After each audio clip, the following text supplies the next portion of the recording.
Perjalanan bangsa Papua semirip dengan bangsa Israel. Kemerdekaan tradisional bangsa Israel ditandai dengan penyembelihan domba dan dimakan dengan roti tak beragi yang disebut Paskah Yahudi di Mesir. Kemerdekaan modern bagi bangsa Israel pada 14 Mei 1948. Papua sudah menyatakan kebangsaan dan kemerdekaan pada 19 Oktober 1961 di mana atas restu Ratu Belanda kemerdekaan itu dirayakan pada 1 Desember 1961. Jadi kemerdekaan Papua itu sah dan legitim karena itu sesuai kaidah hukum internasional. Dalam upacara 1 Desember 1961 itu dihadiri oleh Belanda, wakil dari Australia, dan Inggris. Itu berarti kehadiran mereka dalam upacara itu sebagai bentuk pengakuan kemerdekaan. Juga Presiden RI mengakui kemerdekaan Papua itu dalam maklumat 3 Komando Rakyat, Trikora, pada 19 Desember 1961. Dalam naskah aslinya, Soekarno tidak pernah katakan, negara boneka, berarti pengakuan itu sah dan legitim. Dalam petunjuk Tuhan juga beritahu bahwa bangsa Papua sudah merdeka 1961. Jadi bangsa Papua sudah merdeka secara politik, de facto, pada 1 Desember 1961. Hanya saja kemerdekaan Papua itu ditunda oleh Tuhan, karena saatnya bagi bangsa Papua untuk bangkit dan mandiri itu pada menjelang akhir zaman. Sehingga atas restu Tuhan, bangsa Papua dianeksasi ke dalam negara Indonesia atas bantuan Amerika Serikat dan para sekutunya. Sebagaimana bangsa Israel mengembara di padang gurun selama 40 tahun, bangsa Papua juga sudah mengembara di padang derita selama 60 tahun lebih. Sebagaimana orang Israel tertentu yang tidak taat kepada Bapa Yahweh mengalami kematian, binasa, di padang gurun, demikian pula orang Papua yang tidak taat kepada perintah Tuhan sedang dalam proses penyaringan yaitu kematian. Akhirnya yang akan masuk ke tanah suci Papua atau Eden Papua adalah orang-orang pilihan Bapa Yahweh yang sudah lahir baru di dalam Tuhan yang senantiasa menjaga kekudusan dalam kebenaran firman Tuhan. Papua New Guinea, PNG, juga masih belum merdeka penuh, artinya 99% sudah merdeka, tetapi 1% belum karena PNG masih di bawah kekuasaan Raja Inggris. Artinya kepala negara PNG adalah Raja Inggris. Maka itu indah pada waktunya, bangsa Papua akan dipulihkan oleh Tuhan dari Gak Sorong sampai Samaret PNG.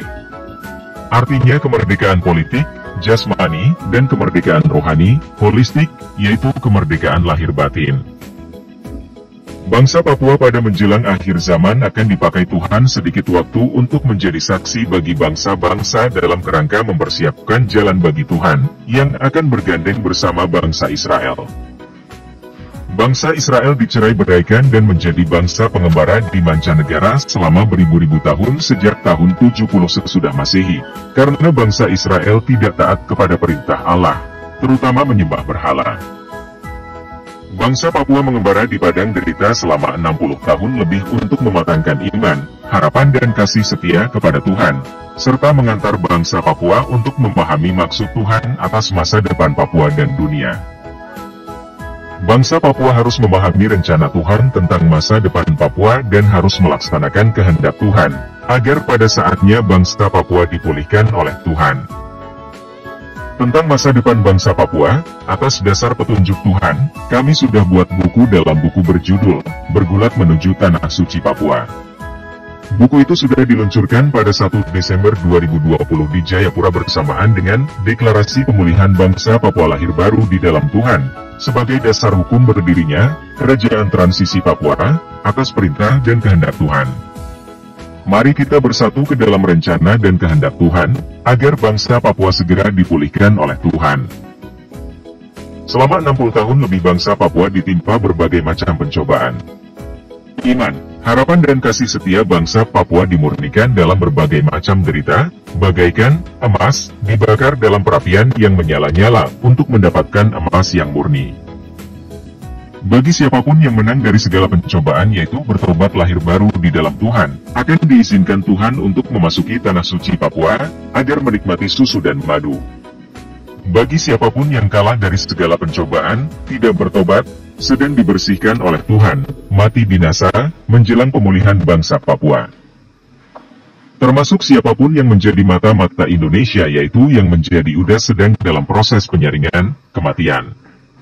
Jadi ada yang mati binasa karena dosanya, tetapi ada juga orang kudus meninggal dunia karena dipanggil Tuhan. Demikianlah penjelasan singkat dari sudut pandang kacamata iman atas dasar petunjuk dari Tuhan melalui utusannya dan melalui Roh Kudus. Ada tertulis dalam Injil Lukas pasal 18 ayat 27, apa yang tidak mungkin bagi manusia, mungkin bagi Allah. Juga dalam kitab Wahyu pasal 13 ayat 9, barang siapa bertelinga, hendaklah ia mendengar.